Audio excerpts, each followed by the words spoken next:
going Yeah, sure. to down and going to go like that. And then I'm going to go like that. What do you think? How's that in the shot? The first time I've got a Grammy-nominated engineer being able Is this thing on? adjust the mic. Welcome back to Having a Gas, the podcast that talks to the great and the good of the creative industries. Today, I'm talking to Andrew Scheps, one of my favorite recurring guests. He's a recurring guest now because this is the third time we get into the new Grammy-nominated album, The Blue Hour. Andrew's process is a lot about that, as there always is, and some discussion about the future of the industry and AI, so stick around. Before we get started with the discussion with Andrew, I just wanted to give a shout out to the people at Ashore who have provided this wonderful home for us to record this episode in. Ashore.io offer bookable stays in remote locations designed for creative productivity. It's for creative professionals to finish that project they've been avoiding. So you can book them all over the UK. So that's Ashore.io. More details in the description below. We're back with Andrew Scheps, but IRL this time. It's a great privilege to finally have you in the room. Thanks for having me. To confirm that you're as tall as I expected. We're in this tiny cottage in Frome, provided by the great people at Ashore. And we were just talking off camera. You're hot off the back of a Grammy nomination. This is true. This is true. It's very exciting. This is a nomination for Best Engineered Record Classical, which is not something I thought I would ever even be close to. Mm-hmm. I think I've mixed 3 or 4 classical records in my entire career. But this one is for The Blue Hour, which is Sharon Nova. The singer is amazing.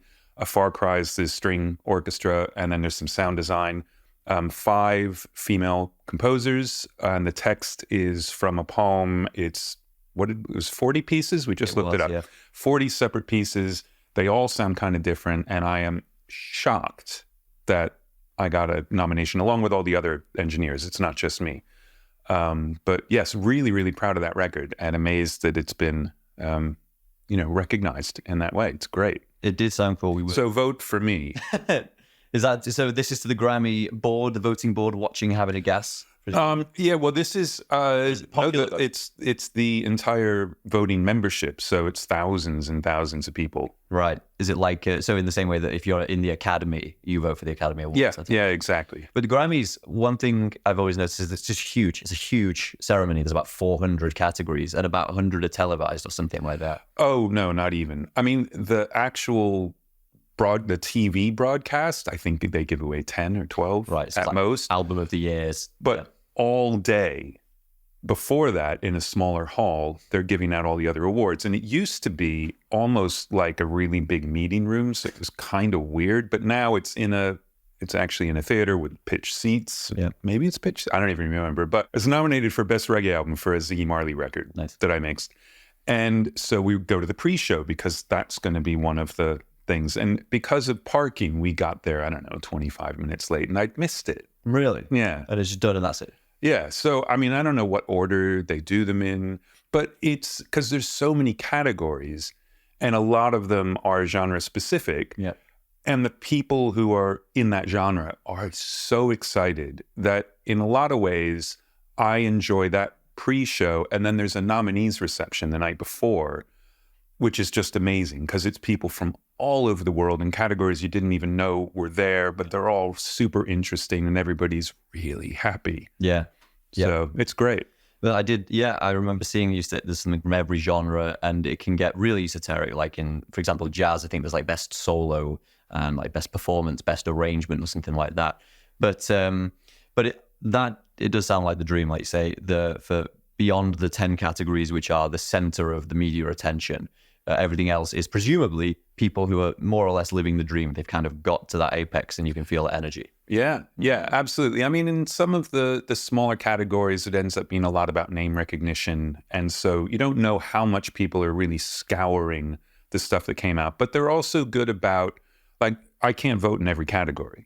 I think you can vote in all the main categories and then you can pick 5 of the genre-specific ones. Yeah. Which is good because it keeps people in their lane and, you're only going to vote for stuff you know about. Yeah, of course. Which is good. Yeah.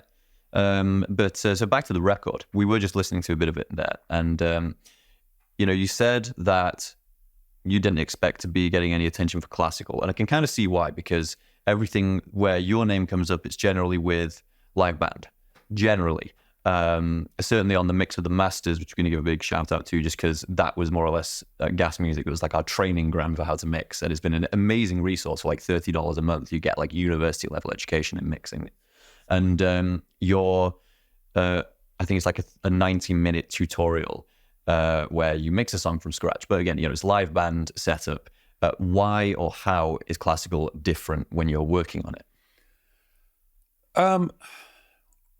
Partly, it's not different at all in terms of what I'm trying to get out of it, feeling-wise, but then the mechanics of it are very different. I mix very dry, usually, very little reverb, delays and very short things to kind of push things back. As in to push them out of the way of other transients? Yeah, sort of to create a little bit of depth, front-back depth as opposed to just left-right. So you're just creating the impression of the speed of sound. It's going to take a bit longer. Yeah, I mean, you just put a little ambience around something and it sounds further away, or you filter and it sounds further away and things like that. So, but on this record, and, plenty of other records, like the quieter the record, the more important the space is that things are in, because you really hear the space. It's not taken up with cymbals and things like that. And sometimes that wants to be really, really dry, but if it's bone dry, it's kind of weird to listen to. So you have to find spaces that no one would notice were there until you took them out. Whereas this record, the reverbs became a huge part of the way I mixed the records. When I started the record, I spent a couple of days just building a new template. So using a lot of the template I already had, especially for the vocals, because I've mixed Shara's voice many times. Yeah. And it was going to be a little bit different because this is a very classical approach, and a lot of the stuff I've mixed for her hasn't been. But I knew that the strings needed to change rooms a lot, because musically it's not all over the place, but it changes quite a bit. There's some very, very traditional pieces, one of which goes into a bit of the Brandenburg Concerto. Oh, right. And then goes back out into the more experimental stuff. And some of it is crazy. Some of it is very, very quiet. There's a lot of pizzicato, a lot of effects. And so I just decided really early on, when I heard demos and things like that, that I wanted the reverbs to be a part of the mix, because otherwise, first of all, you're not really paying attention if you just put the same reverbs on that whole record, because the techniques are so different as you go. But it would also be boring. They're 40 pieces. It's over an hour. I don't remember how long it is, but it's long.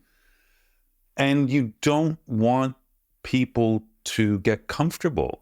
You want them to really listen to each piece, because you're going around 5 different composers. There's just a lot going on, and I felt like by changing the spaces, like the one with the Brandenburg, the reverbs shift completely as you go into the Brandenburg. It becomes much more of a chamber orchestra, and then it becomes much liver with longer reverbs as you come out of it. And then there are weird delay effects. There's one that goes through speakerphone. So I just felt like, for me, I wanted to keep it really interesting. So when the loud stuff is loud, I want it to be super exciting, and I want the quiet stuff to make you want to cry. And that's exactly like every record I've ever mixed. But on this one, the tools were different. Yeah, it reminds me of someone you recommended to us, John Paterno. Yes. He was talking about the mix being part of like the performance almost. Or you've got to really, it's not your performance. You've got to understand what the music's trying to do. But and tell me if I'm wrong about this, I get this impression that one of the boundaries between amateur and professional is that amateur, which is what I would consider myself to be, you're just trying to kind of set levels, get things right, but then basically leave it alone. Whereas what you just described as a lot of, it sounds like a lot of complex automation to get like movement, to get the record to change ambiances. Yeah, it's not necessarily complex automation though, because on a lot of stuff I do, it's just mute automation to go to different effects in different sections or something like that. But it's the balance of the effects that's really important, because you don't want to necessarily notice that they're changing, because that'll take you out of the performance. Right. But you want to, it's almost just giving the listener nudges to say, check this out, check this out. Ooh, this is exciting. This is quiet. This is in a big space. This is right in your face. Yeah. And that is all to enhance what you think the emotional point is to the way it was done. And sometimes it's very static through a song. Sometimes it changes a lot. Yeah, it's very different. But yeah, I don't know if it's an amateur pro thing, because I've heard really young mixers who just have that thing and they get what's going on. Yeah.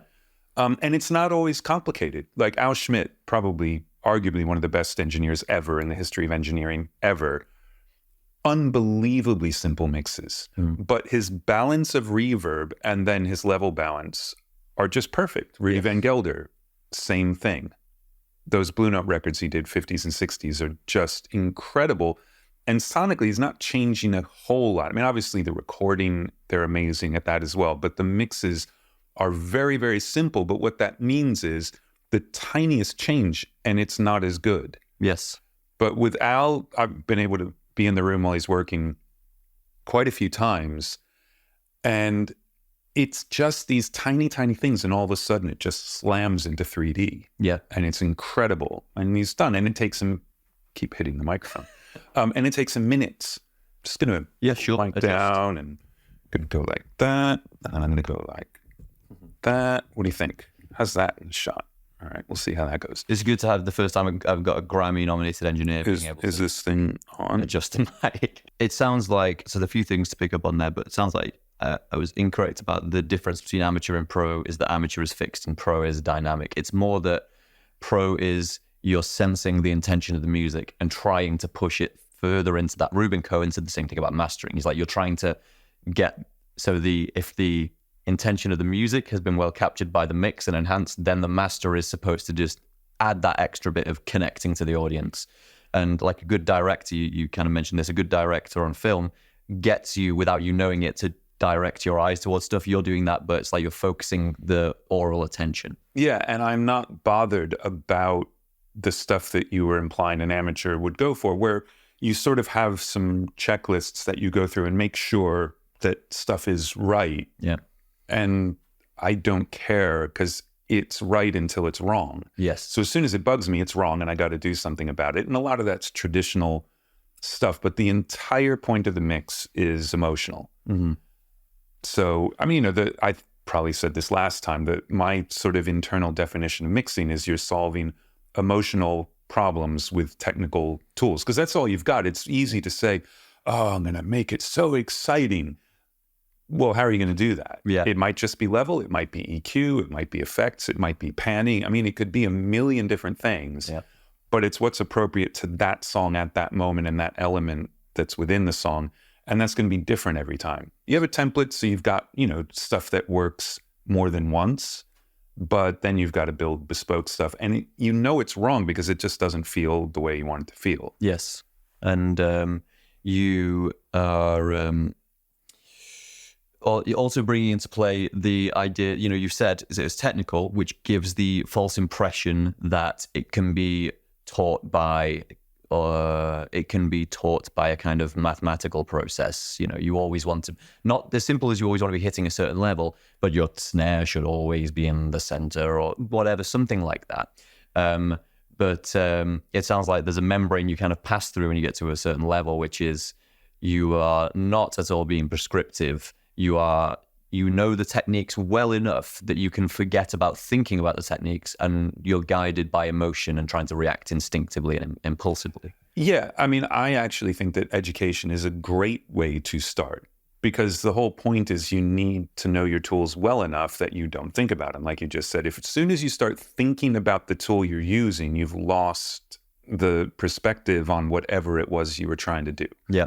And that is the hardest thing about mixing, and the most important is to stay creative the entire time you're mixing, because as soon as you go down a little rabbit hole, you're going to need to take a break. Once you start thinking too much. Well, it's not even thinking. It is thinking, but it's thinking in a different way. It's the thinking practically. Mm-hmm. It's okay, I think it's going to work if I do some EQ on this. I really start poking out these frequencies.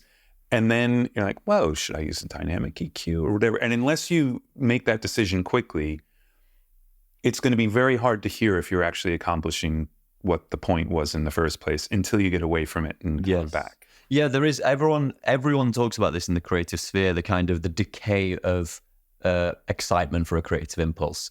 You have to be able to kind of reach for it quickly and test it. so that if like you said, the longer you spend thinking about it, you're kind of losing sight of that inspiration, you know? Yeah, I think it's a loss of perspective more than anything else. You need to be always trying to listen as a listener, not somebody who knows what's going on. Right. So if the snare is bugging you and it's taking a really long time to sort it out, fine, you know, you sort it out as you can for that moment. But so many times I've done that, spent a lot of time on one particular thing, and then I come back the next day and hear it like, And well, twisted that's still bugging me. Yeah. It's bugging me for different reasons, but it's still bugging me. So it's about being able to consistently identify the problem and know when you fixed it. And you have to have infinite perspective for that, which nobody has. Yeah, that's a good point. I think as in the infinite perspective is a really useful way of phrasing it.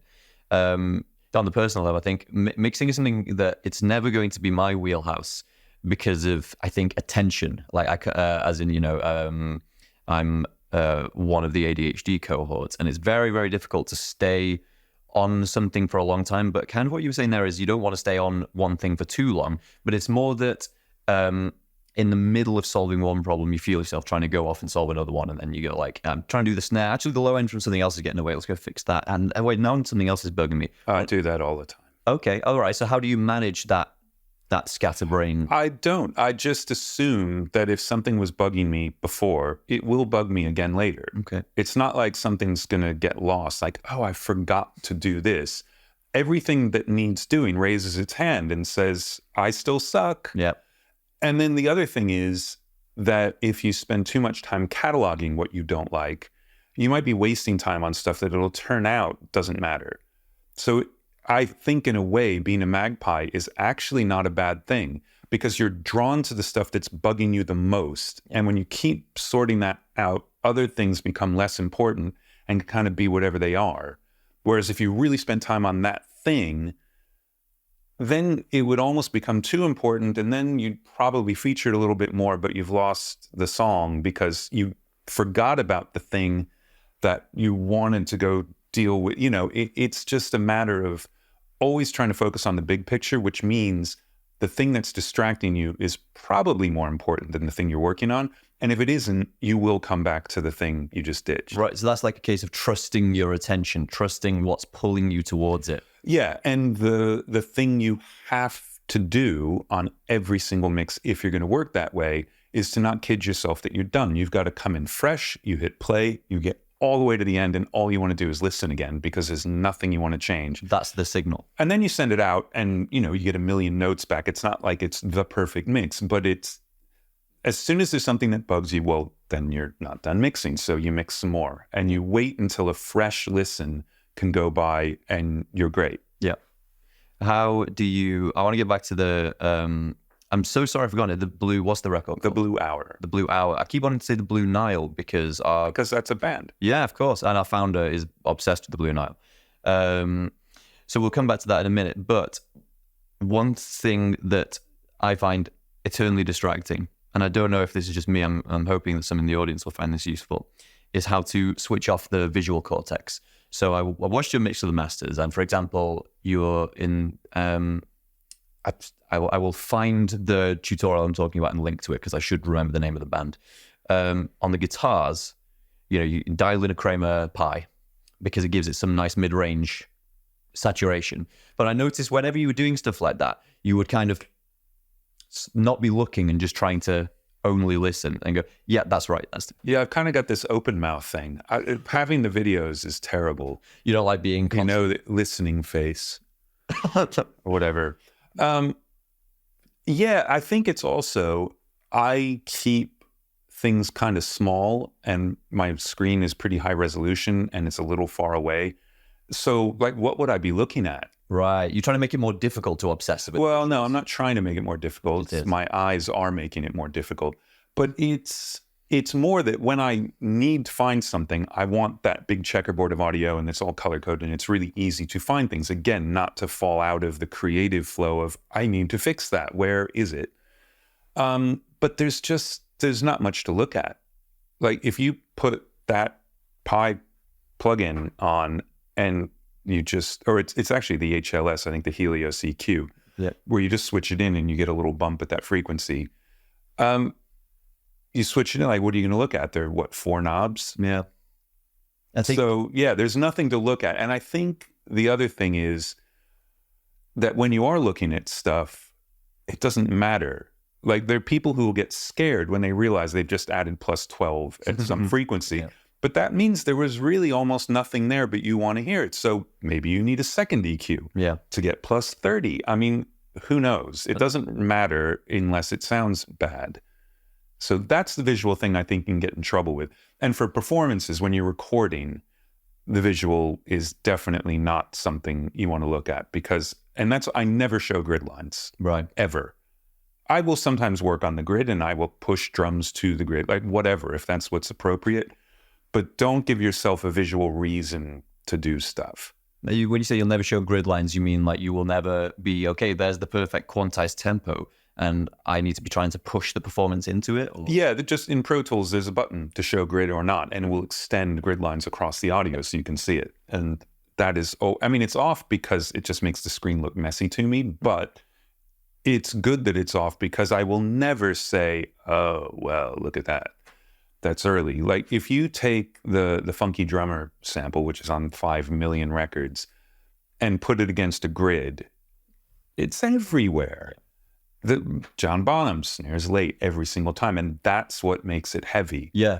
So, yeah, and you can quantize that stuff. Rick Beato's done videos where he quantizes Zeppelin drums, and it makes a big difference. And I don't think those records would be as good, but it's not like it's horrendous on the grid, but it's not the way people play. And like Joe Barresi is a really good friend of mine. One of the things he loves about tape is you can't see the downbeat. And what he thinks makes the downbeat bigger is things happening at different times. Yeah. Because it's got this huge rolling impact as opposed to just a bip. Yes. That happens in some Zeppelin records where, like you say, big downbeat, and you can hear that Jimmy is slightly ahead of John Paul Jones, and like you say, it gives it this slightly bloated transient. And some people hate that, and for them, they would fix it, and that's fine too. But it's don't, just like with everything, don't give yourself a reason to go after something which isn't to do with what you just heard. Yeah, that's all. Yeah, it's like so decluttering the visual cortex. As you said, if having a grid gives you the impression that there's a rule you're not following. Turning that off will just release you of that anxiety, even if it's like subconscious. Yeah, I think if your visuals are messing you up, you just need to go take a break because you're just not listening. Yeah, that's all. And if you're someone who needs to close your eyes to listen, do it. There's a plugin that Massey plugins did called Listen, which just opens up a window the size of your screen. And it's blank. A friend of mine, Chris Shaw, wrote one that does the same thing, but it has an oblique strategy in the middle. Oh, right. A little Brian Eno cut. Yeah. Nice. So, whatever you need to do whatever you need to do to make sure you're listening is whatever you need to do. Yeah. And as soon as you're not, just take a break because it's exhausting to beat your head against something. Yeah. And the break could be you work on another song. Like, it doesn't matter, but get away from the thing you're working on. Yeah. Yeah. It's like, I think the temptation comes from when you are like a lot of people are learning out in the wild without a mentor, and so you see something, for example, you see a piece of advice like the further away something is, the shorter the transient time is, or the closer it is, the longer the transient is. And so then you can spend time kind of like looking at the number on like the R compressor or the 7.6 or something, being like, right, so I want it to feel close, so I should go for 30. That sounds like the right. And then you're not listening. You just I've never even heard that. Right. Okay. Does that work? Probably not, because I'm going to try that at home. So that brings me on something, by the way. So we got some questions from the team back at Gas Music, and we're going to go to some comments as well at some point. I just forgot I handed my phone over to Chris. I'm going to ask for that back in a second. But so as I said, Aaron, my sort of the senior mixer at Gas Music, one of the big things that was useful for him was learning from your templates and mix with the masters. And there were two big moments for Aaron that had pushed him forward into the realm of from amateur to sounding and feeling more professional. And so the two big breakthroughs for Aaron, one was from Sean Everett, and that was to do with focusing on each frequency area. So, sub up to 100, and then, so we'll talk about that in a minute. But with you and your template, it was thinking not in terms of disparate tracks, but groups, kind of simplifying the amount of information you're trying to think about. Do you do a lot of processing at the group level? So you get your drums. I know you said something like this when you were first on having a gas, that, you know, you'll try and get all the drums behaving as if it's one thing. Yeah. You know. So. Yeah, and I mean, drums are just such a weird thing and nothing else is like them. But so I will process kick, doesn't matter how many tracks that is, snare, doesn't matter, toms, and then all the rest of the stuff meets up with the kick, snare, toms, and that all goes to a stereo aux if I'm mixing in stereo. That's the drums. And then that is what sends to most of the parallel stuff I've got, and I'll EQ the kit. But I EQ or compress individual elements as well. Again, that's just like, oh, the kit sounds too dry. Let me find a room mic and smash it up and bring it up a little bit. Now it's got too much cymbal. Let me EQ that. Let me get rid of the transients on it. Oh, now it's sort of making its own reverb or whatever. But like, I don't think I would ever process all of the guitars together on a rock track, because some are going to be distorted, some will be clean, some will be counter melodies. But I will take all the rhythm guitars and put them into a stereo aux. Right. And part of it is just because I'm lazy. Like, if they're going to get kind of the same thing anyway, why would I do it individually on 4 tracks? Yeah. That's just super boring. And I've got a macro with SoundFlow. I hit a button, name the folder I want them to go into, puts them in the folder, color codes the thing, routes it, and then I can just pop an EQ on it and get on my way. So it's that quick route to the actual decision you want to make. Yeah. I want to take all the rhythm guitars and make the mid-range poke out. Great. Hit a button, rhythm guitars, wait a second, EQ, find the frequency, push it up, done. Yeah. And so not everything gets treated at the group level, but the big thing, and this will lead into Aaron's question, one of the big breakthroughs on yours, is it breaks through, plural, is... No. Okay, I will take... I'm going to say no, because breakthrough is one word. Yeah, let's go with that. All right. Any grammar pedants? That's like times out. Yeah. It was always, I was from a grammar pedantry family, and so they would like have weird discussions about, well, it's surgeons general, not surgeon general. Well, it's attorneys general, so it would be surgeons general, but I still can't get my head around it. Okay. Anyway, moving on. Back to the mixes bus. That was a big breakthrough.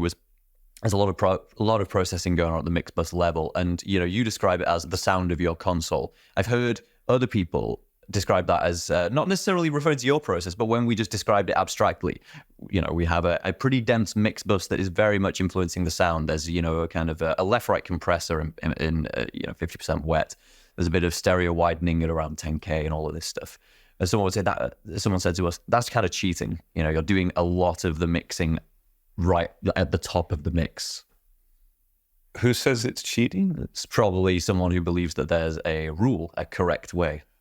Yeah, I don't even know what that means. Yeah, of course. Does it sound good at the end? Yeah, if the mix is good, then it doesn't matter how you got there. It's not like you don't have to struggle. Yeah.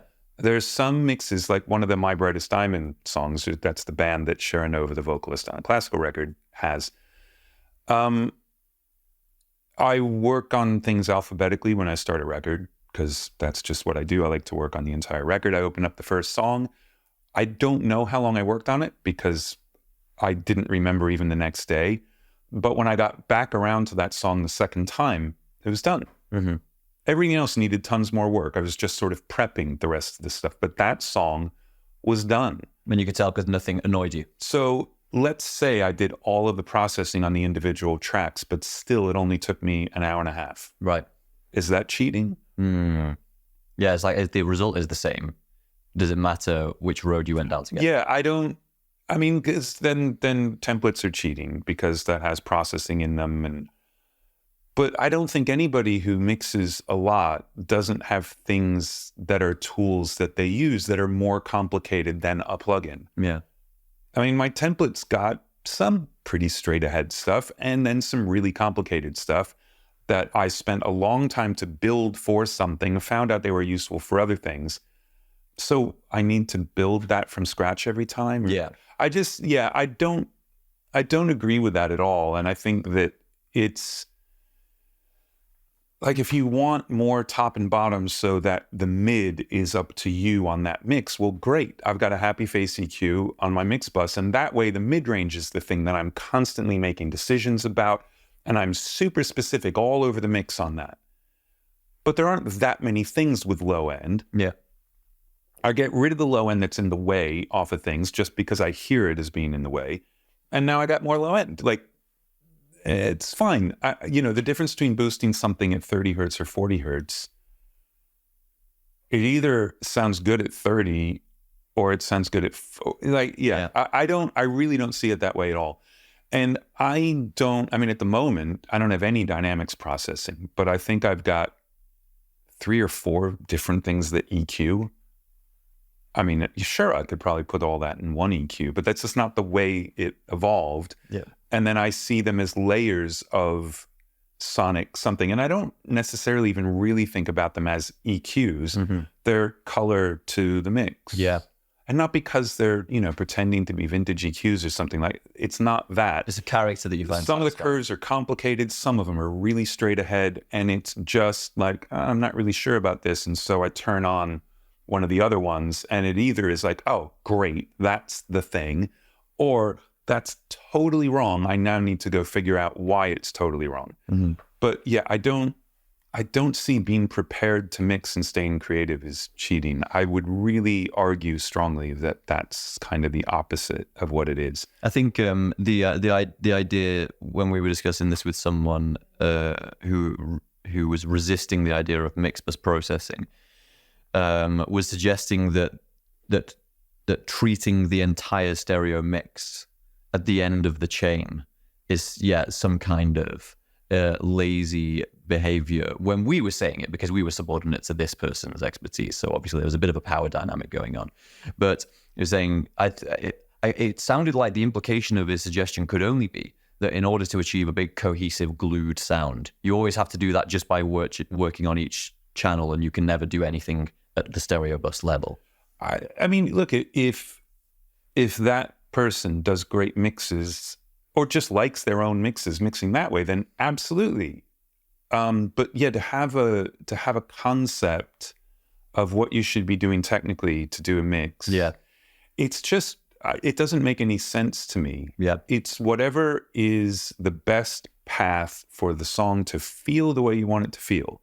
And then in that case, I mean, does that person refuse to get their mixes mastered? Yeah. Because that's exactly what that is. Mix bus processing. So, and if you have a great relationship with a mastering engineer, then maybe that is exactly the way to go. But I want to hear what it's going to be from the beginning. Yes. And you're kind of pushing it into that membrane. Yeah.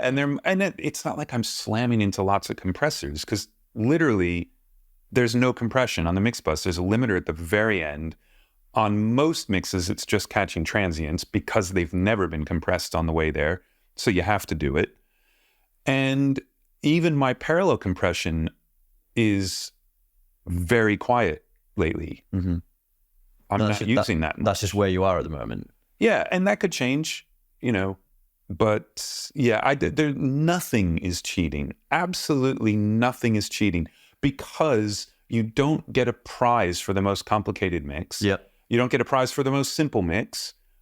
Al Schmidt's mixes are ridiculously simple, and they're some of the best ones ever. He has mix bus processing when he worked. He had a 3-band compressor and some EQ.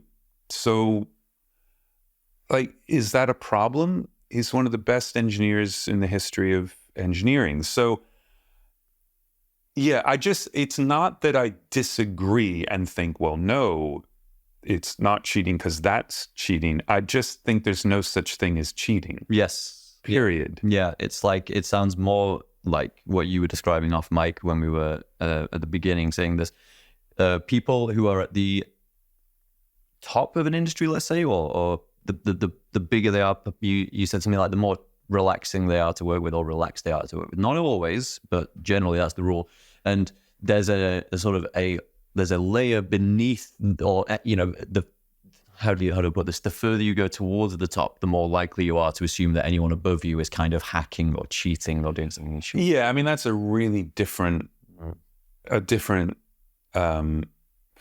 context for it. But yeah, it's just, I mean, when you're starting out, it's hard to know what to do to make something feel the way you want it to feel. I've been mixing for a really long time, so I can just talk about that because generally I can beat my head against it until it starts to happen. Or have to say, that's not going to happen with what's here, so now I need to find a different way to make this compelling, not give up. Yeah. I mean, and the phrase I always use is the only thing that matters is what comes out of the speakers. That is the answer to every single question about mixing. I mean, I could just say that to every question you ask because loop that. The process only matters while you're doing the process. Nobody else gets to see your process. No one knows what it is unless you're like me and you do interviews constantly about it. But yeah, it's irrelevant. It's completely irrelevant. If you're lucky, 99.99999% of the people who hear something you work on have absolutely no idea what it is you even do. Of course. They hit play, they like it, or they don't like it. And the more people you can get to like it, the better. Yeah. So, yeah, I mean, that's it. It's not, I'm not like making a counter argument. I just don't understand the argument. Yeah, okay. That makes sense. And so to drill even further into a question that can be answered with just whatever comes out of the speakers is the right answer. Back at Gas, some of the team wanted to know what's on the mix bus at the moment, because when you were doing the mix of the master stuff, there was a little bit of dynamics going on. There was a bit of compression with the Shadow Hills. What's happening right now? I don't think Shadow Hills. Probably was the 33609. Oh, right. I'm probably wrong about that. I was a Fairchild, but again, that might be for tone. That one was for tone. And that came off the mix bus because, and I do this every once in a while, like I find something like, oh, it just always makes stuff sound better. And then after a few months, I say, okay, what's happening with the level here? Then I level match it, and then I really assess it, and like, nope, gotta go. Like all it's doing is turning the mix up. Yeah. That's what I was getting out of that Fairchild. But yeah, there was never any compression on that. It was just running through. And then I think the 33609 was probably still on there. That has a really specific sound, and I just got sick of the sound. And I miss some of the things it did, but yeah, just couldn't deal with it anymore. So right now, there's an EQ, then there's another EQ that has a little bit of stereo widening, then there's another EQ, all really different things. And the EQ and the stereo widening one is just a tiny little high shelf, but that one does some low end stuff sometimes.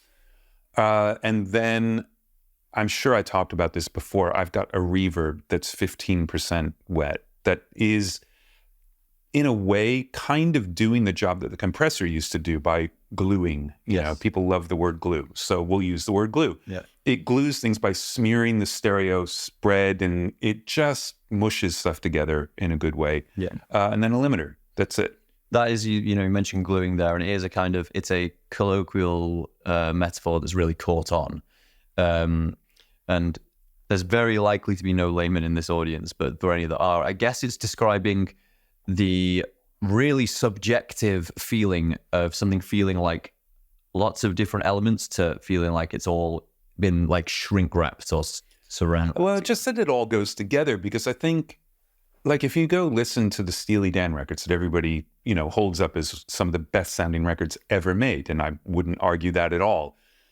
It's super, super clean. Every element is in its own space and everything. There's a huge amount of definition, but it never occurs to you that things are sort of sticking out. Yeah. So it's just the idea of everything living in a place that makes you listen to the song because they're glued together. But it doesn't, I think people start to get really specific about it, that it has to be dynamics processing, or it has to be, well, usually just dynamics processing. Could be harmonic distortion. It could just be that your balance is insanely good. Yeah. It could be anything. But it's a subjective feeling. Yeah. I mean, and again, like there are a lot of sort of hi-fi terms, and I'm not quite sure what they mean, when they talk about sound staging and things. And I don't know what that means. So I can't speak to it necessarily. But for me, it's just about the sonic world it lives in and the balance that makes you live there and not get distracted by something that's happening sonically. Yeah. Make sure you're not like listening to a mix. Yeah. The worst thing that's ever happened is I did this one song with a guy, And every time I played it to anybody, we got to the end, they're like, man, that snare sounds great. Like, well, okay, because I was really struggling with snare drums at that point. Like, I had a couple of years of the snare just always sounded like crap. Yeah. But like, okay, that's not what you want people to say. You want them listening to the song, not this element of it. Yeah. And so counterintuitively, to push against the point you were just making there, why was it you were struggling with it for a couple of years? I think, and I've learned this lesson a million times in my career, and I'm still learning it, I think it's because I decided beforehand what the snare was going to sound like, and I couldn't get it there. Instead of, the snare has a job to do, driving part of the rhythmic element that is the drums. And there are 1,000 different snare sounds that will do that. Yeah. And, you know, you could get 20 or 30 different sounds on the same song that would do it.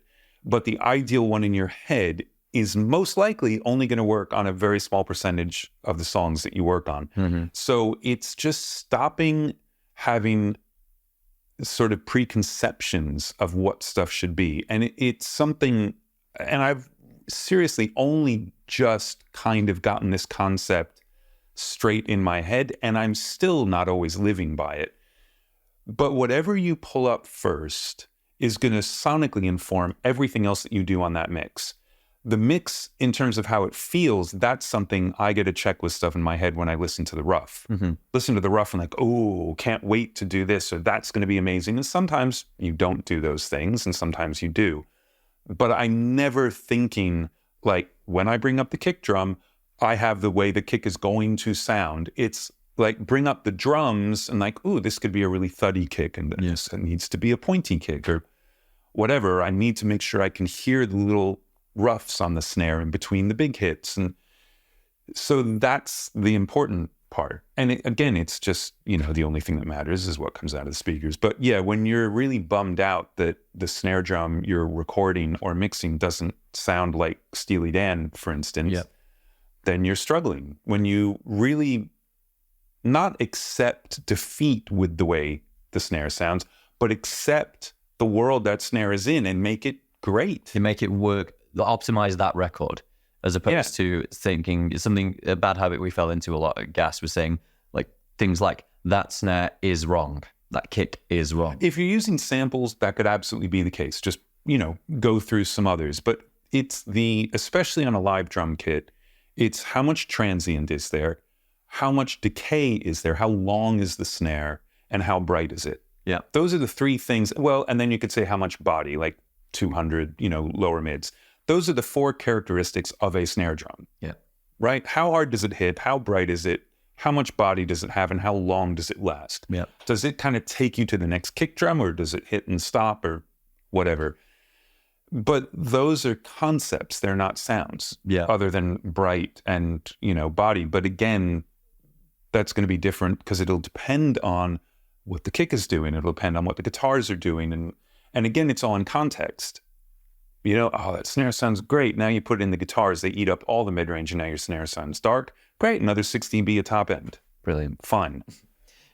You mentioned if working with samples, it can be the case that you can swap it out. Do you do much work with sampled drums particularly? Almost none. I do kick reinforcement more than anything else, and every once in a while a snare.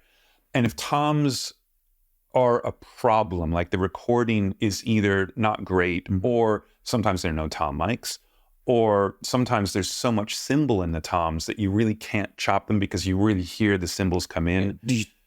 Yeah. Noise. So in that case, I might reinforce with samples there because I want the toms to be a big deal, and they're not being a big deal, and that's the only way to do it. But I do it just because there's no other way to get it to work the way I want it to work. So for kick drum, it's sometimes it's just easier to add low end with a sample or add point with a sample. But then with my channel strip I've done with Waves, we just did an update, and one of the reasons I wanted to do it is we put in these super resonant filters. So you can use the high pass filter on 18 dB per octave with a bunch of resonance, and it basically will ring at whatever frequency you put it in. So you can tune the fundamental of the kick drum to where it feels good in the song. Oh, so if you're using created that way, a high pass with a resonant notch and trying to get that to like 30. Yeah, so you tune that to 30, 50, anywhere in there, it's going to sound like that's where the drum was tuned. Right. Okay. If that's a problem. Yeah. Let's go into that. This is the Omni Channel 2. This is your new product with Waves. Yes. I mean, it's an update to Omni Channel. It's not brand new, but we added some stuff. Yeah. Okay. So do you think of it as like a sequel? Or... It's more that when we built the first one, it was about the every track tools. I wanted all the different colors of EQ in one EQ. I wanted all the different types of compression I liked in one thing. I wanted the harmonic distortion. And most importantly, I wanted all of that stuff in one window. I was sick of putting the same 3 or 4 plugins on almost everything that I needed to process, and then having the different windows and flipping between them, and it just sucks. So part of it was just logistical simplification. Absolutely. So that's what I wanted, and I drew up the spec for it, and I talked to people at Waves about it, and they were really into it, and so we built it. And that's what it was. It was supposed to be my Swiss Army knife of not overly colored stuff, but not clean, and not with just one character, because that was the other problem, is most of the channel strips then were either very, very clean, or they were Neve, or SSL, or API, because that's what they were supposed to be. Whereas I like some mid-range EQ on Neve and API, so they're both kind of in there. And then it was all tweaked from there. So that's what that was. Then, however many years later, it's more years than I think. It's something like almost 10 years or something stupid. Well, the Omni Channel's been out for a best part of a decade. Yeah, I'm old. So then there was like stupid stuff that I do a lot. And I thought, well, just by adding a couple of knobs for the UI, if we can get the DSP for this stuff, we could do this. So the new stuff is, there's a new compressor mode, which is soft, which is more like Artefacts than the 3 models that were in there. So it's a very soft knee. And it's just a style of compression we didn't have.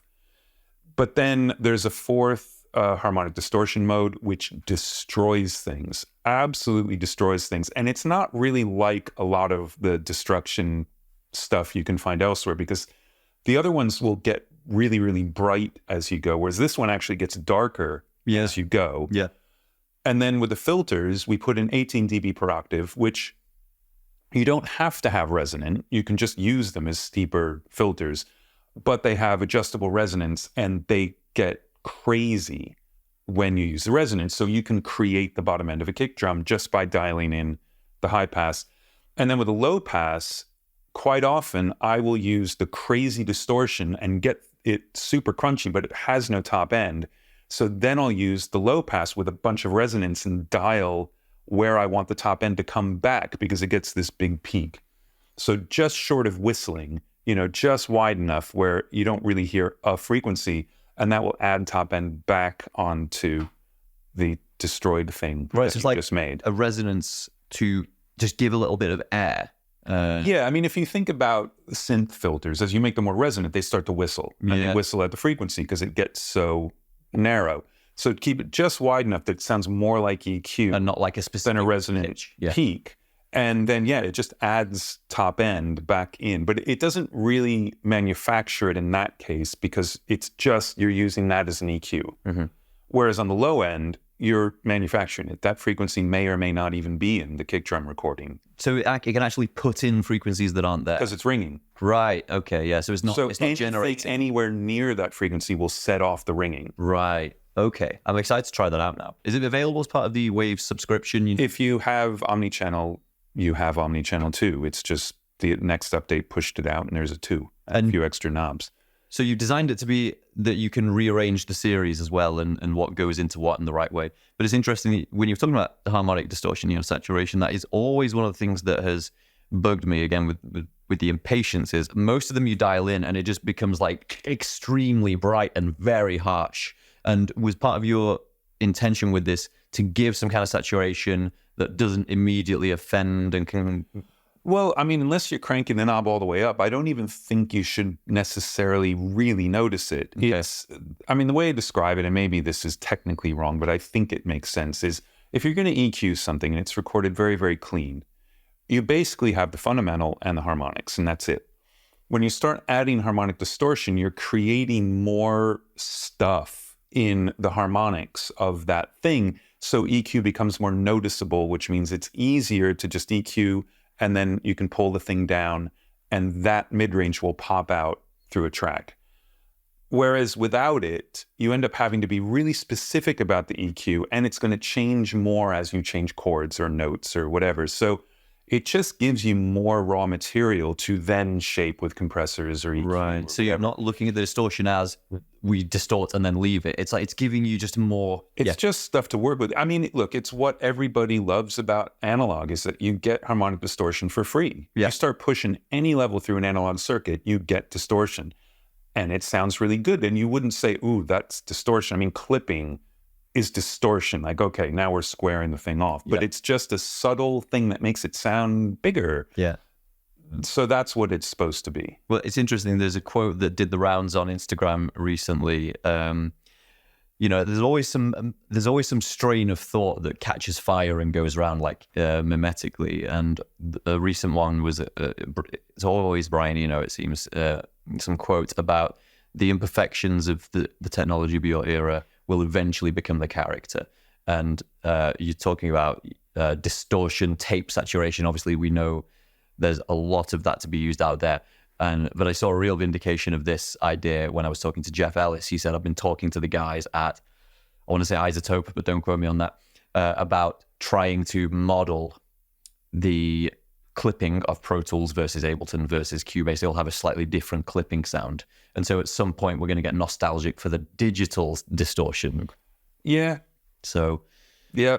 I mean, yes, that's all there is to say about that. It's, you know. Point well made. It's as when the first digital stuff came out, lots of engineers like, oh my God, thank God.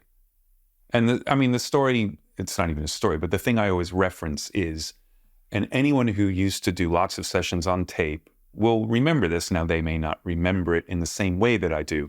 You got the machine on input, you get the drummer in, you spend an hour getting drum sounds. Like, man, this sounds great. Let me record some. We'll get the drummer in to check it out. You record some, you roll back, you put the machine in repro, hit play. Fuck. Because your transients are messed up and tones change a little bit. But now it's like tape's the holy grail. Yeah. What's great about mixing for me in the box is that I pick and choose who gets messed up and who doesn't. So certain things can get through completely clean, and other things I can crank up harmonic distortion, and there you go. Yeah. And now it gets, I don't even think of it as character. It's just more stuff to work with. I really do see it that way. Character is when you really start pushing. I'll stop right there.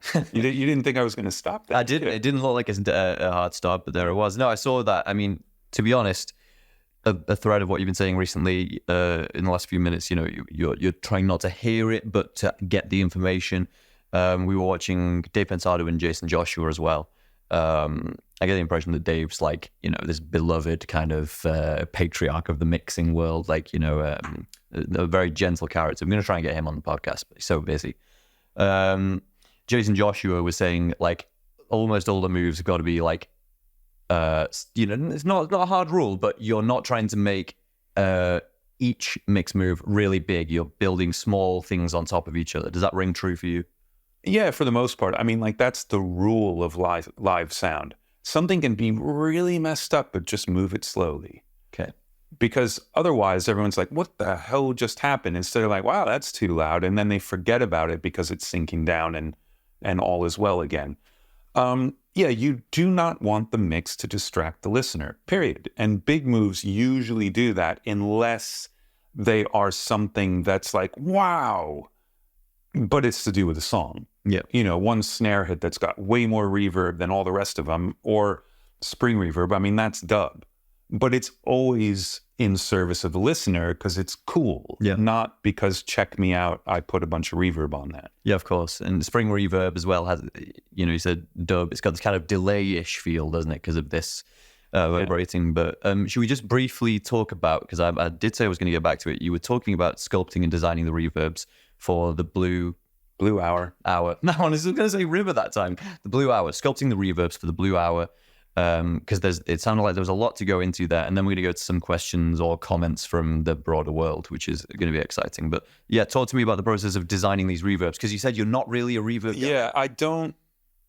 Every time I put reverb on something, it bothers me. Like, it just sounds weird and unnatural and whatever. And one of the things I learned from Al Schmidt is to blend reverbs. When you put two reverbs on something, it doesn't even matter what they are. They tend to fill in the holes for each other or something, and it feels a little more natural. And it could be a plate in the chamber or a hall. Like, it doesn't seem to matter that much. So when I was going to start mixing the record, I thought, well, I've got to have a palette of reverbs. I can't be building this for every cue because there are 40 of them.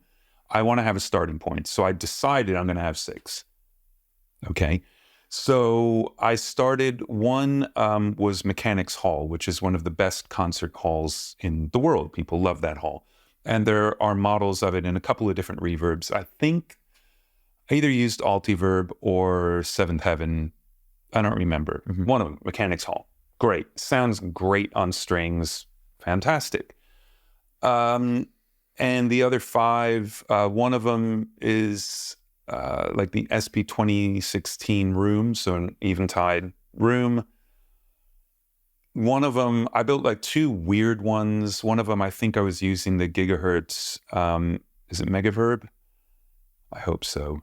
But the gigahertz reverb, which is really cool and also can get very, very strange. Definitely had another Altiverb, which I would just load stuff until I found something if I needed to build something else.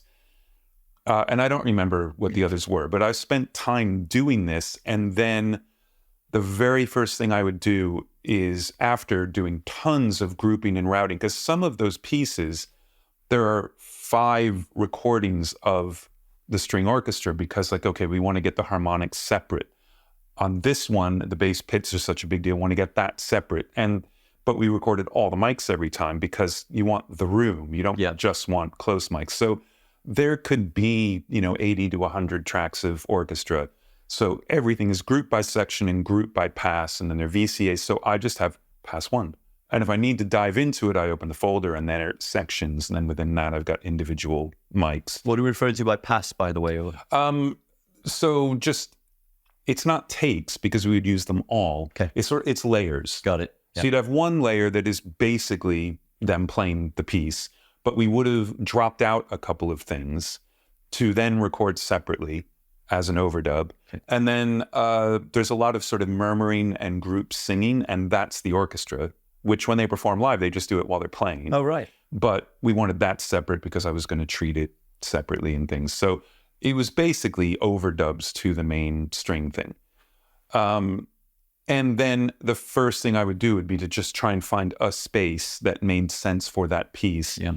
And then with Shara's vocal, it was, is that going to live in the same space? Is it a different space? Is she going to be floating above? Is she within it? Does she have crazy effects that no one else has? And every piece was different. So usually what would happen is some semblance of the more normal reverbs would give me a starting point. Yeah. Which would then be automated throughout the piece. That's like, normally I would never do that. Turn stuff on, turn stuff off, but it was really automating the reverb returns to change character and especially to change length. So when you're layering 3 reverbs, one of them is going to be the shortest one, and you can bring down the 2 longer ones, and it doesn't really distract you, but you end up with less room on stuff. And so that would be the first thing. And then if I needed something else, either the 2 weirder ones would be perfect, or I'd have to build something for that thing. And it became such a thing that the entire album ends with a minute of reverb. And I kind of wanted it to go longer, but it made sense to, I actually had to dial back the reverb time to make it die out. It would have gone on for, 10 minutes. You had probably. more than one reverb that's 60 seconds in decay? Or There was one in particular, that exists, but I made an IR of an IR so I could stretch it. So, because the IRs will always stretch longer than they are. Mm-hmm. So turn it all the way up, then do an IR of that, turn that one all the way up, then do an IR of that. Yeah. And that became this long one because it's a super long one. It's actually the one that there was a Mark Ronson like music production thing that was on Apple TV. And at one point he goes in with the Altiverb guys and they take an IR of this fuel storage tank that's underground. That's just gigantic. But when I just tried that, it was amazing, but the frequencies were dying out and like, I don't know, it just didn't do what I wanted it to do.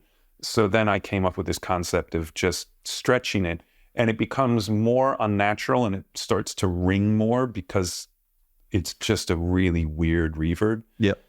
But yeah, it just became such a character. And in some ways, that's to me, one of the most emotional things that happens.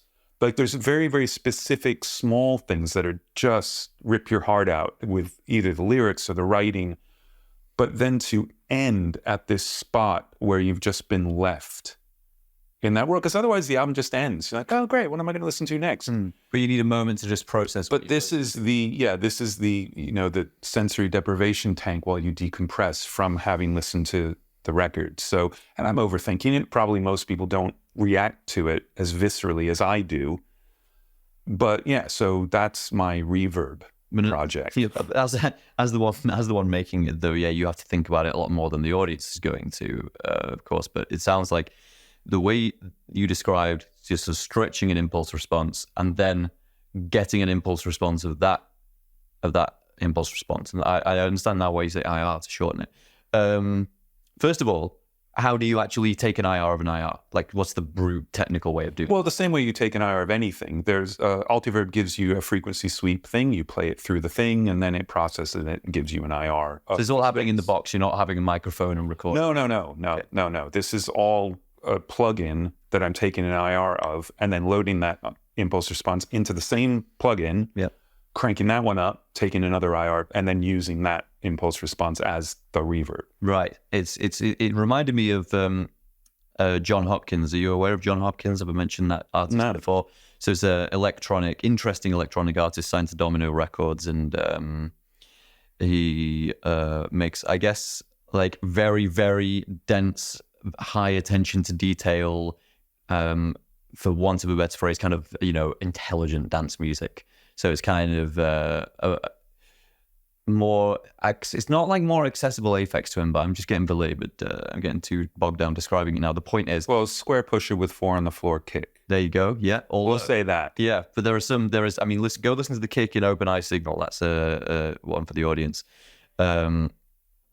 What he said, he was doing, someone did a Q&A, and it's like, how are you getting these weird sounds out of Ableton? He's like, well, I'm taking artifacts that are like problems and mistakes, and then I'm boosting those, and I'm getting more artifacts out of that, I'm boosting that. So eventually you've got like this third generation of digital kind of weirdness. It's all like, that's kind of what you're doing with the IR thing. It's like you're by the third generation of impulse response, you've got something that's not a natural sound, but it's unique. Yeah, it becomes lo-fi. And yeah, I mean, that's what's great about the digital stuff when you start stretching or using fewer bits, is it gets messy in a way that analog stuff doesn't. Because analog, it's continuous. It's speed of light, and it does stuff like you can pitch it down, it just pitches down. You pitch down the digital stuff, you start getting aliasing. And as you rip things apart, you get new noises within it. Like it almost sounds like there are ghosts in there because stuff is, digitally flipping between values. And so, yeah, you can get some great effects. But that's serious rabbit hole time. Like that's going to be, I'm going to spend 2.5 hours on this thing that's going to be half a second long, and I'm only going to use it once. So you got to, well, when you're on the clock, especially, you've got to be careful how you're using that time. Well, yeah, I mean, I think that's more for composers. Like, I don't normally do that. Every once in a while, there will be something that I will chase and chase and chase. Like, if you're going to catch something in a delay, so like the last syllable of the last word before the bridge, and you catch that in a delay, and then you're changing the delay time to make it go up and down in pitch and feedback and all that stuff, I could easily take an hour automating that. Easily, just till it feels exactly right. Because when that's done wrong, it's really not wrong, but if it's not the way I want to hear it, I find it really, really distracting. The song would be better without it. Yeah. When I get it right, as far as I'm concerned, if you take it out, that part of the song is now not nearly as compelling. Mm-hmm. So yeah, things like that are definitely worth chasing. But yeah, as a mixer, normally You got to be careful so you don't end up doing super like creative, wacky stuff.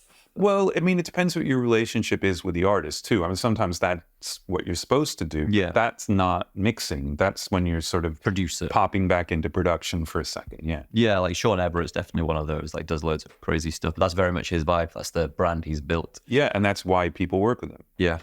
What came out of that? No, I can't remember, so I'm just going to go to the questions. Let's move on. Some of these come from the gas team.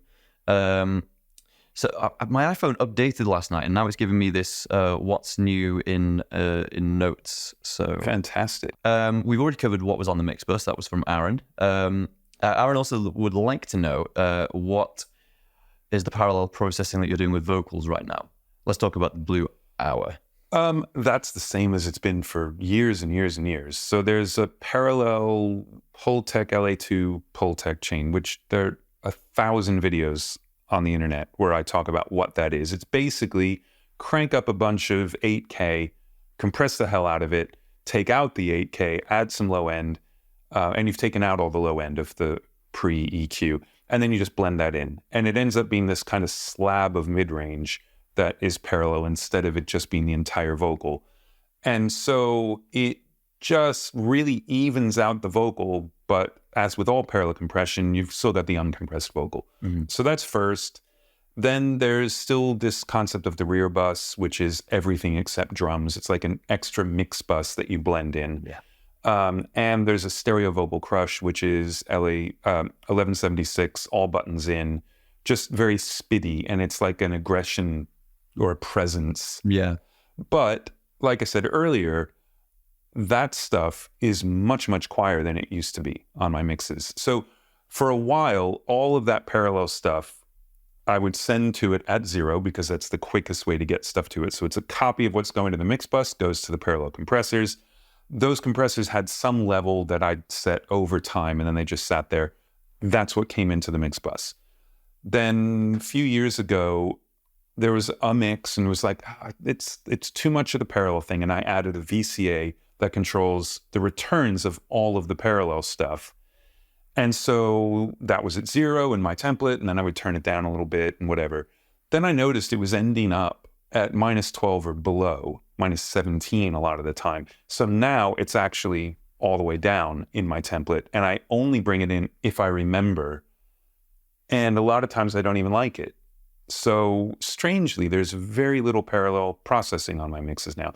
And some would say that all that parallel processing is cheating. So now I'm having to do it without it. Right. So how much, if you got, let's imagine you've got a visual here, you've got like dry signal and all this parallel signal interacting with it. How much, there's probably no fixed rule, but how much processing are you doing on each, each item in the dry signal? Do you do a lot of work on the kick drums, a lot of work on the snare, or? Yeah, it just depends. Yeah. It really depends. I mean, yeah, I'd work on kick and snare because they're usually really important on a rock track. Mm-hmm. Work on rhythm guitars, vocal, obviously, bass. I mean, but I kind of work on everything, but it's always getting the core of the song great. And now, okay, there are all these tracks I'm not really hearing. So what are they? Right. Should I tuck them in, or do I make them a feature for a second? And then go through the roll. Once the basic song is being the song, then I can see what everything else does. And every once in a while, I discover something like, oh, that should be important, and I have to kind of rework. That's where I'd started. It's really interesting because that reminds me of what Jason Joshua's process was on one of his tutorials, which is to say that for the first, I think, 30 minutes, a lot of what he was doing was just turning stuff off. It's like, this isn't the most important thing in the song. This isn't. What's in his language, what sells the song is this massive kick, this 808, these finger snaps, and maybe a pad. And he's like, I'm going to get those to be like absolutely like not only satisfying, but also loudness was a big thing. I need to get that so that here's my rough mix. It sounds like it's this loud. And now here's just the kick, the bass, and the pads, and it sounds this loud. Is that analogous to what you're saying? Like, yeah, chorus. It's kind of. I mean, I do it differently because I'll start with nothing and I'll bring stuff in, and then like, oh, okay, I don't think I need that, and I'll take that back out. And not that I'm not going to put it in later, because I always try and mix what I'm given. Every once in a while, something will be in the way and distracting, and I'll take it out and see if people notice. Yep. But Usually everything is in by the end of the mix, but yeah, I'm always trying to find the core. And then everything else kind of is, ancillary. It's Yeah, I mean, it might be really important, but it won't affect the groove. Okay. For instance, Yeah. it won't affect how the chorus feels, but it makes the chorus way more interesting. Mm-hmm. That's fine, but it's the transition to the chorus is, let's say, adding parallel compression on the drums and effects on the vocals and big rhythm guitars coming in.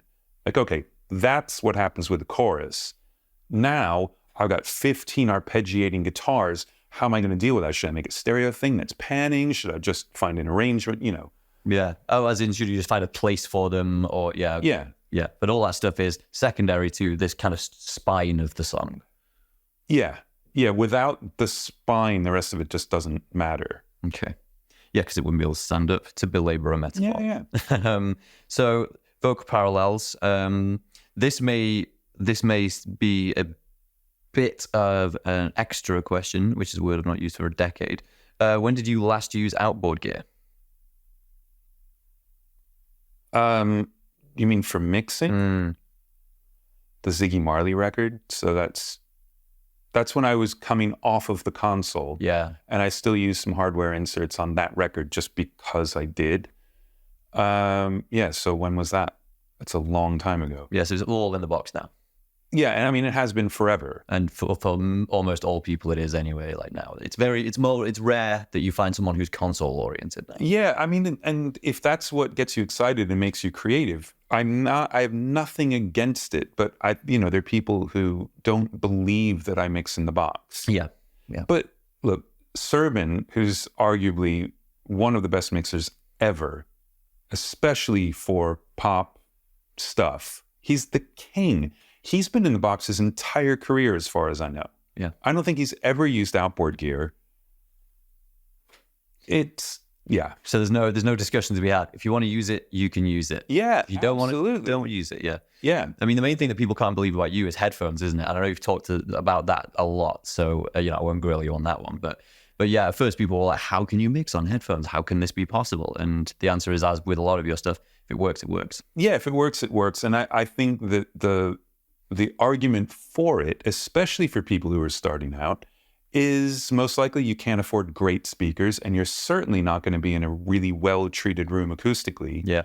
So put your studio on your head. That will never change. Yeah. It's all about translation. I mean, that's all it is that when you think it sounds good everywhere.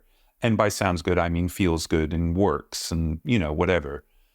If that's speakers or headphones or whatever. And like right this very moment, I'm trying to do the transition from the Sonys, which give me problems sometimes. I'm so used to them and I know them really well. You do those for 25 years, something like that. Yeah. Well, my entire career, I mean, that's what I've had for headphone when I'm recording, and, I've just been using them endlessly. But there's some issues, like there's a big dip at 400 hertz. And it's pretty wide. And so it's hard to hear what's going on down there. And I hate doing something and then realizing like, oh, great, now I got to deal with this fundamental thing. Mm-hmm. So I've been using some Odyssey headphones, and I'm kind of going back and forth between some of the models. And it's taken me a huge amount of time to even get to the point where I wanted to have them at home, because I've listened to him at trade shows. This guy, Chris Behrens, who works for him, has been amazing. I keep going up to him at trade shows, like, hey man, can I listen to some stuff like for a really long time? Yeah.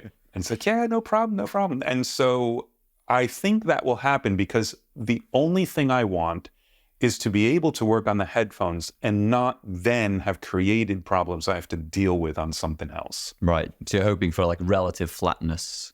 Although flat in headphones can sound bright. Yeah, I don't even know if it's flat. I just don't want there to be major issues. Yeah. So we'll hope for that 400 hertz dip to go away. This is a question from our managing director, and it's less about sound, which is probably a blessed relief at this stage.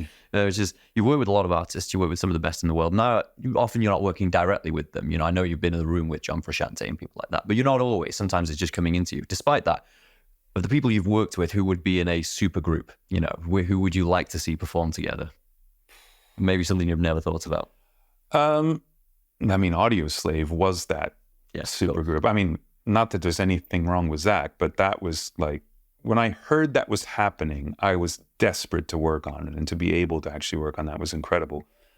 Yeah, I don't know. I mean, as you say, I've been really, really, really lucky. And I don't know, because it's like things like the Chili Peppers, whether John or Josh or Hillel back in the day, or Jack or Chad, they're just such a unit that they can collaborate really, really well, and that would be amazing. Mm-hmm. But, you know, they're definitely, the sum is greater than the parts. Yeah, of course. So I don't know. I'll think about it while you ask me something else, and if I come back to something. I mean, you know, I think about, like, singers, there's so many of them, like Chris Cornell, sing on anything. Yeah. Chester Bennington, just ridiculously great. I mean, and while we're talking about ones who've died, Ryan Carazia, who's in the band Low Roar, which has been a gigantic part of my career. Probably by far the most important thing I've done, for a million reasons. And, you know, Tom York, who has not died. Thank goodness. Yeah. So, I mean, those four, and Anthony Kiedis, those five are completely different from each other, and would change any project that they're on. But any one of them singing on anything would be great. Sharonova. I mean, I've been so lucky to work with so many amazing vocalists, and then you could take that to any instrument you want. So I'm sure they're just combinations of them that have never occurred to me, but would be great. Yeah. But it would be some form of music that they don't do now. It would be a different thing. Yeah, which would be hard to imagine. And whatever people come up with spontaneously, you know, is unknowable beforehand. Yeah. You are right about the Chili Peppers being a real unit insofar as we saw them in Glasgow this summer. And halfway through the set, my friend I was there with, Chris, he was like, this is a very Stadium Arcadium heavy set, like unexpectedly. And one gets the sense that they're at such a stage in their career now that kind of before they go out, they go, right, what are we going to do tonight? These ones, we've not done that one for a while. Yeah, Anthony does a set list. Right. Completely Anthony. If you follow their Instagram, you'll see these handwritten ones that they've photoshopped into some very funny pictures. He just does that every night. Right. And, you know, there's some stuff like Give It Away is almost always one place, and I can't remember what's always first, but, you know, there are things that they do to bring in the show. I haven't seen this tour, but I'm assuming a lot of those are still in place.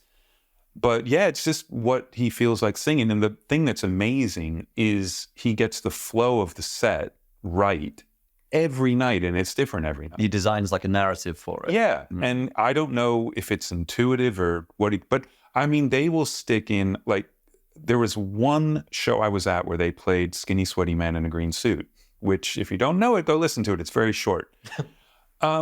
You know, where the hell did that come from? But it was perfect in amongst the rest of it. And so they don't have, I don't know which big label have them at the moment, but they don't have like some A&R going, well, you know, the fans really want to hear. Oh God, no. They're at a point where they just do exactly what they want, and it's working for everybody. Yeah, they're kind of like, I feel like they've graduated to my generation's like the Rolling Stones, just as an unstoppable entity who will just go on now. Yeah, but also world-class musicianship. Yeah. I mean, they're all ridiculous. They're all just absolutely insane at their instruments, but in a completely musical way. Yeah, it's that is what's particularly rare about the Chili Peppers, because they're kind of this unusual hybrid of, they seem to be middle finger to the system, don't give a fuck, but really care about getting it right and getting the music right. Oh yeah. The music is paramount all the time. So have you tracked sessions with anyone other than John Frusciante, or? Yeah, I worked on all the records that Josh Klinghoffer did in between, Yeah. How did he compare, by the way? What was the energy like? How was it different? I mean, it's hard to say, really. They're just different people. But Josh had played on a bunch of John Frusciante's solo stuff. He had toured on the Stadium Arcadium tour as the fifth musician, playing guitar and keyboard. So, I mean, he was in their world for years. And he was in the band for 10 years. Like, it doesn't feel like 10 years because it went quickly for some reason. But yeah, I mean, he's great. And we get along really, really well. And we had a lot of fun doing stuff. But I got along really well with John too. So yeah, they're different, but they're both very much in the Chili Peppers. I mean, to be able to go from Hillel to John to other stuff in between to John to Josh back to John, and no one says like, well, that didn't really sound like a Chili Peppers record. Yeah. Obviously, Anthony being in front helps, but they switched drummers. Still sounds like the Chili Peppers. Yeah. You know, We're just happy to let the river kind of flow where it's going. Yeah. I mean, Anthony and Flea are the only two that have been there the whole time. And I mean, 2 out of 4, it's still pretty good. Yeah. But I think what it speaks to is how long the tenures are for the people that are there. And I think, you know, if John hadn't wanted to come back to the band, I would imagine Josh would still be there. Yeah. You know, it's not like they wanted to get rid of Josh. It's that John, as far as I know, and I don't really know anything, John showed back up and they had so much history with John. It was like, oh, okay. And they're not going to have 2 guitar players. Yeah. So, you know, I feel bad for Josh in that situation, but it's somewhat understandable in a way. Yeah. But it's not like they stopped being the Chili Peppers. No. While Josh was in. But there may have been a degree to which, I mean, I don't think I've read any of his statements about it, but there may have been a degree to which Josh was like, you know, this was always potentially going to happen. Yeah, I mean, and when John left, it was like, there was no talk of like, oh, I need some time off from it. It's like, I'm doing something else now. Yeah. Yeah. So nobody knew he was going to be coming back or whatever. And then, you know, stuff happens. Yeah. And, well, I mean, obviously, we mentioned the Rolling Stones a minute ago. They've got their own very, like, real version of that, haven't they? Now you're not going to get Charlie Watts back. Now you are with Steve Jordan. And that's great to keep it in the family, so to speak. Steve Jordan, you know, he produced Keith Richards' solo records, great drummer and all that stuff. But yes, it's, I suppose, the blessing with the Chili Peppers is they still have everyone still here, and we can, you know, this dynamic movement is possible. So that's good. So let's see, one more from the team, and then we go over to YouTube for some of the comments. This was just one I picked up. You said in another video, you were talking about basically your taste, and you said, and taste is mysterious. You might not be able to say why, but you said, I don't like happy, I don't like light, I don't like major stuff. Is that like why is that, or do you not know why? I don't know. It's just, it's an aesthetic thing. Like, I like difficult, dark, dissonant, sad, angry. Like, those are the things I respond to. Yeah. And it's why, and I might as well just say it in an interview, which will get me in huge trouble, I don't like the Beach Boys. I appreciate it. I don't want to listen to it. I would rather hear God Only Knows in someone else's mouth. Like, it's such an amazing song. Yes. And the lyric is incredible. And that's not one of their happiest songs. And I don't enjoy listening to that style of arrangement and things. It's amazing, and I don't want to listen to it. It's interesting juxtaposition with the Beach Boys, because you have the artistry of Brian Wilson, who is obviously going to be some, you know, revered to the level of some great composers. Very unfortunately, like, tormented man. You know, I've seen a documentary about him, and I wouldn't wish to trade places with Brian Wilson, despite all that genius, all that brilliance, you know. But it's weird to contrast that brilliance with a really kind of salesman-y, preppy kind of, like, selling California tourism kind of look, you know? Yeah, it's obviously it's just the way he was hearing stuff, you know, and it comes out of a very long tradition of production that was that. I mean, it's not like they made it up, but they took that, brought it to the pop world in a different way, and added some psychedelia to it. Like, you know, it's an amazing amalgamation of stuff that nobody else did. Mm-hmm. And to the point where, you know, it scared the shit out of the Beatles, and they had to go make Sgt. Pepper. Yeah. Because they heard Pet Sounds. Yeah. But even Pet Sounds, I had bought the box set, and I just, so it's like the genre doesn't matter to me, but the setting, because I'm not a lyric person. Like, I appreciate lyrics a lot when I pay attention, but if the musical setting isn't something I like, then the lyrics aren't going to help me. And other people are totally different. Yeah. You know, they just listen to the story, and the setting doesn't really matter as much. But for me, the musical setting has to be something that I respond to, or else the whole thing is just lost on me. I think it's probably quite common as well, because my experience is that fewer people try and craft outstanding lyrics than try and craft outstanding music. A lot of the time the lyrics are there so they have something to sing. But, you know, a Morrissey or a Kate Bush, you know, or an Alex Turner, they're quite rare. They're like poets who set their words to music, you know. Well, I mean, think about singer-songwriter. Like, oh, just another singer-songwriter. You have to be a songwriter, a poet, someone who can advertise yourself, and you have to be good at playing an instrument and be okay performing in front of people. That's a very tough combination to find. That's insane. Like Leonard Cohen. Absolutely insane. Yeah. You know, and then you get someone like Nick Drake who had most of that and some of it better than anybody, but was not comfortable, you know, being in front of people. And so, yeah, to have all of those talents, that's crazy to expect all of that. Yeah, yeah. And I suppose like someone like Kurt Cobain is kind of the epitome of that person, but had a band for the kind of, you know, security of that. Because you mentioned being uncomfortable on stage. You know, I've heard that Tom Petty was similar in that way, and Kurt Cobain was definitely similar in that way.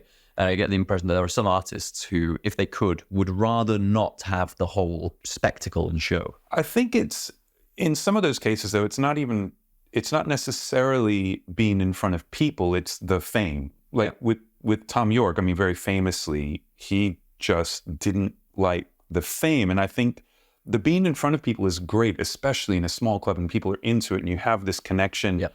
It's and look, I get the teeniest bit of this at trade shows where people think they know you because I've done 5,000 videos. And they come up to me and just start a conversation, and it's incredible. And I feel I'm ridiculously lucky that people care what I have to say about anything. Otherwise, I wouldn't be in this room. But at the same time, it can be really uncomfortable because they're talking to you as if you know them. Yes. And you're trying to do all the stuff that your brain's just processing. You're like, I'm trying to figure you out. But they're talking to you with this complete familiarity. And at the same time, they're probably, you know, they've been thinking about when they see me. Yeah. And so there's this kind of preconceived scenario in their head, which is what's playing out. And maybe I make people nervous as well. Like, I don't know what it is, but it can be great, or it can be really uncomfortable. But also it's like, sometimes it's like someone comes up and they don't even know what to say. And that's, you know, whatever, that's fine. I mean, believe me, I get like that around people as well. But I want to make sure, like, make it comfortable for them, because this is a big deal to them. So, you know, always shake the hand, take the picture, like whatever, try and answer a question. But I can't imagine that all the time. I mean, I get it, 7 days a year? Yeah. AS and NAMM, like that's it. 365, like that would be really, really, really difficult to deal with, I would imagine. And I'm not pretending like my version of it is anything like what's going on. But you've had a kind of a taste of what it's like to have strangers coming up to you with some level of familiarity. Yeah. And some people, though, are like, that's the thing they're great at, like Taylor Swift. She was famous before she was famous. She'd already, and I'm making this up, I don't know her, I don't know anything about her, but it seems as though this was what was always going to happen. And you can talk about, you know, being a poet or not, and okay, maybe her lyrics are very direct and simple in a way, but she speaks to way more people than a lot of poets. Yeah. So yeah. I mean, her fan base is particularly like, they feel like it's not that they know her, it's like that she's part of their life. Yeah. Vice versa. I mean, they'll pay concert ticket prices to go see a movie. Yeah. And they'll pay $500 for the concert. Yeah. You know, like a lot of people I knew this year, more than I expected, said, I had to raid my bank account to go see Taylor Swift. Yeah. And then they want merch. How do you command that kind of loyalty? What is it they feel like they she's get? absolutely amazing. So, you know. And Michael Jackson didn't have the same feeling of like, that was the opposite. It's like, he's so alien that people went insane if he was in the room. You know, in 2009, we went to see, when I was 16, Oliver Twist on the West End, and Rowan Atkinson was Fagin, and that was the big draw. And before the show started, a big line of security starts coming in, and everyone starts clapping, like, what's going on? And the veil gets pulled back, and it's Michael Jackson. And the whole room just went insane and turned upside down, and people were trying to fight their way to him. And it was the opposite. It was like the lack of understanding of this character turned him into this phenomenon. Yeah. You know, but also the insane professionalism that they devote to their show, you know, their show business craft. But yes, they command like absolute sort of religious fervor. And I think Taylor Swift's maybe the only one on that level right now. Well, I mean, you could argue Beyonce. as well. I mean, Frank Ocean, when he had that record out, to a point. Yeah. I was in the front row of a Frank Ocean concert in Victoria Park in London, and there was a sense of religiosity to it, because he spent the first 5 minutes just walking around the stage, not even singing, and wherever he went to, the crowd would just kind of go a bit mad. Yeah. So they're definitely, there's a group of people who are like that. I mean, the Chili Peppers are like that at the moment. They're selling out multiple nights at stadiums wherever they go, and people are going nuts for it. It must be insane because, there's always a regression to the mean, right? No matter how extraordinary your life gets. There's an initial novelty, and eventually that becomes normal. And what would it be like to find 80,000 people every night normal? Yeah, I don't know. I mean, I was actually on a Michael Jackson tour way back when I did the Dangerous tour. And when we were playing Wembley, the entire stage was covered. So you didn't really feel like you were going outside. There was this gigantic tarp over the stage. And we never knew when they were going to open doors. So like you'd come back from catering, you had to go check something. And if the doors weren't open, you just walk across the stage. If they're open, you go around the back. And a few times, I didn't realize the doors are open. And you walk out, and there are 60,000 people, because the other 20,000 are still coming in, who go crazy. And you're like, you didn't even know they were there. Yeah. And so for those people to show up for you must just be, I mean, you've got to like it a little bit, or you just stop doing the shows. Yeah. But it's unfathomable. Yeah. And like you said, there's the Tom Yorks of this world.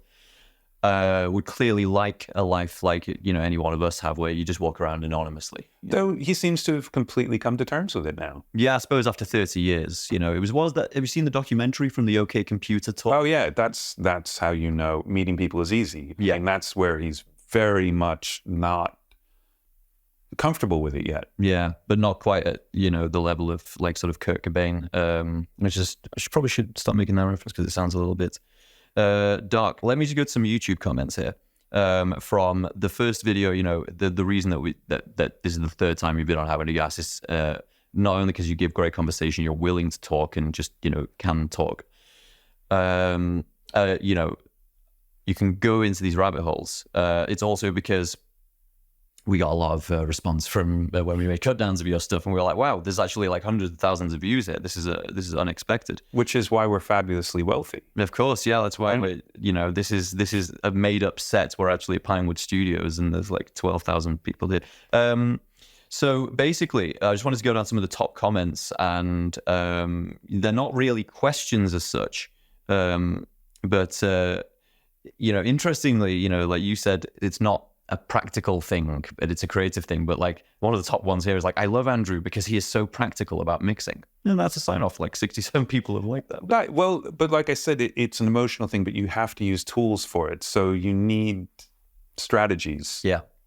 There's another good one here. It says, I love this guy. I noticed him and other masters don't stress meticulously gain staging every track. I intuitively knew this was an overboard YouTube hype.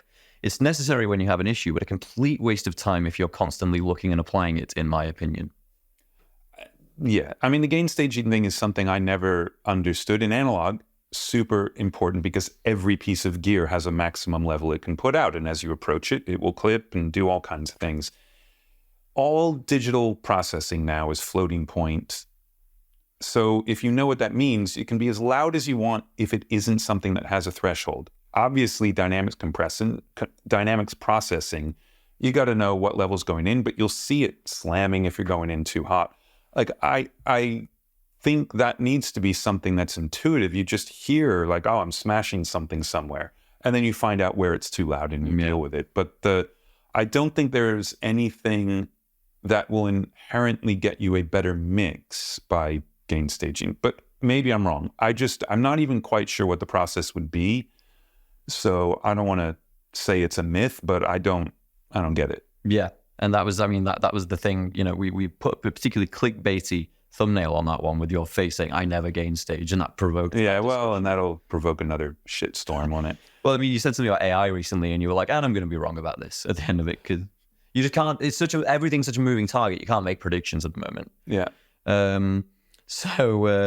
Well, actually, why don't we, because we've literally only got 5 minutes left, this has flown by, why don't we just spend a minute on that, not predicting the future, but where the industry's at the moment, you know, so.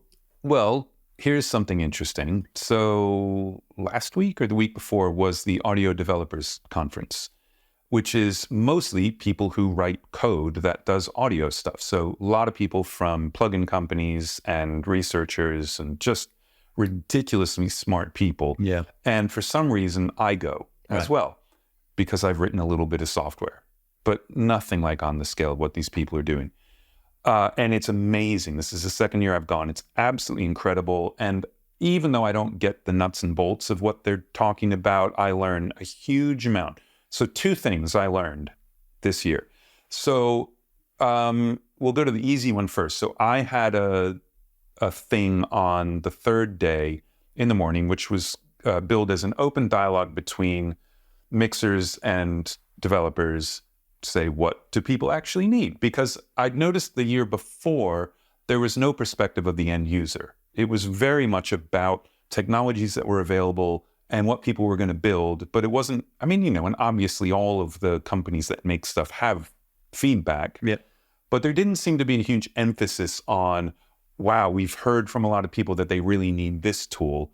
They're going after stuff. And I heard a couple of people say like, yeah, and then the artists will use it in ways we never thought of. And like, well, why don't you try and think about those first and see what happens? So anyway, so I did this thing and I'd asked lots of people I knew to say, look, what plugin that doesn't exist do you want? Nobody had anything. So then I thought, all right, I'm going to do an experiment. So 24 hours before the talk, and I haven't looked at this since, so it's probably, there are thousands of responses now, on Gearspace, and then on 2 different subreddits, I posted the exact same question. So in 24 hours, I'm talking to a bunch of audio developers, what plugin do you want that doesn't exist? And there were lots of people who responded, and some of them were super funny, like, I want a plugin that makes me a better engineer. But there were very few that were like actual, I would like a plugin that does this. Most of the ones where someone said something specific, there was immediately a response from someone else like, oh man, check this out. Yeah. So the real problem is marketing. People don't know what's out there.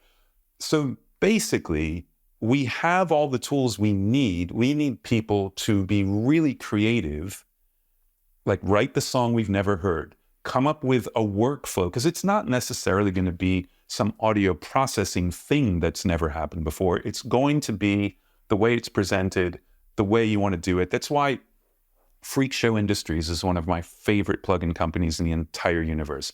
Just Freak Show Industries plugins. Go there. I'm warning you now. I'm not telling you what I'm warning you about, but I'm warning you. Okay, so then the other thing is that everybody was talking about AI. Of course. Deep learning, machine learning, neural networks, huge, huge topic. And what I got out of it is that there is this thought that AI will take over something. Like this class of job will never exist again. This won't happen again. But what it really is it's making better cogs that are inside of those machines. It will still take people just writing code to do the front end and the back end, but there will be bits in the middle that are better at doing something and can actually make some decisions based on the input in real time, as opposed to having a preset that's like, hey, if you're putting drums into this thing, start here, guitars start here. It's like, ooh, something transient. I'm going to do that, but then everything on either side of it. So it's parts of processes. It's not the entire process that is getting replaced. And the huge issue, I think, is going to be ownership of the training sets. You have to train these things. Yeah. So the thing that it makes is what everybody is focused on right now, like AI-generated music, et cetera, et cetera. Yeah. Like, who owns the music?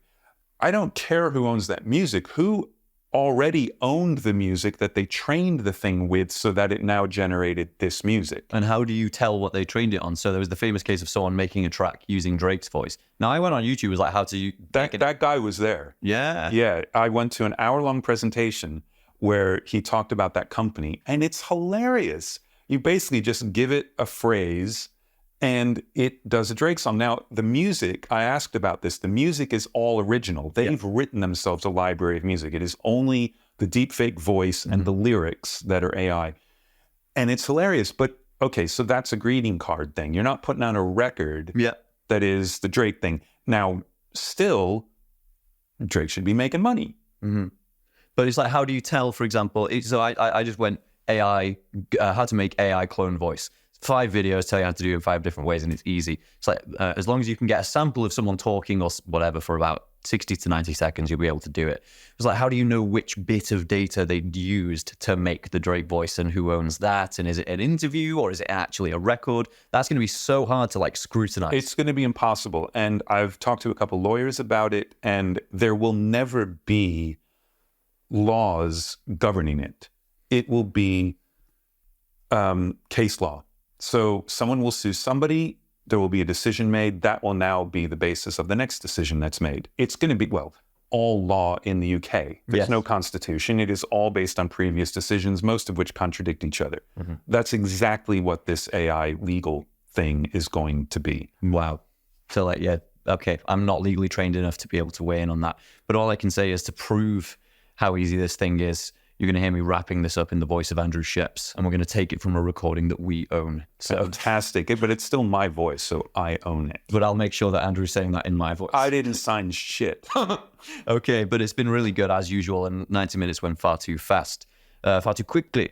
So, Andrew, thanks for coming. I know you live here in the UK, so it's actually, you know, you don't have to fly over from California, so it's... No, but I do have to charge my car before I drive back. You have to charge your car, and here you are in the British countryside, so I don't know how you're going to manage. Interestingly, according to the internet, there are some high-speed chargers very, very close to here. Okay, we're not telling you where here is, but go on ashore.io to find the amazing array of homes that you can book. This is one of them. Andrew, thanks for coming. It's been great. Thanks for having me. Really fun.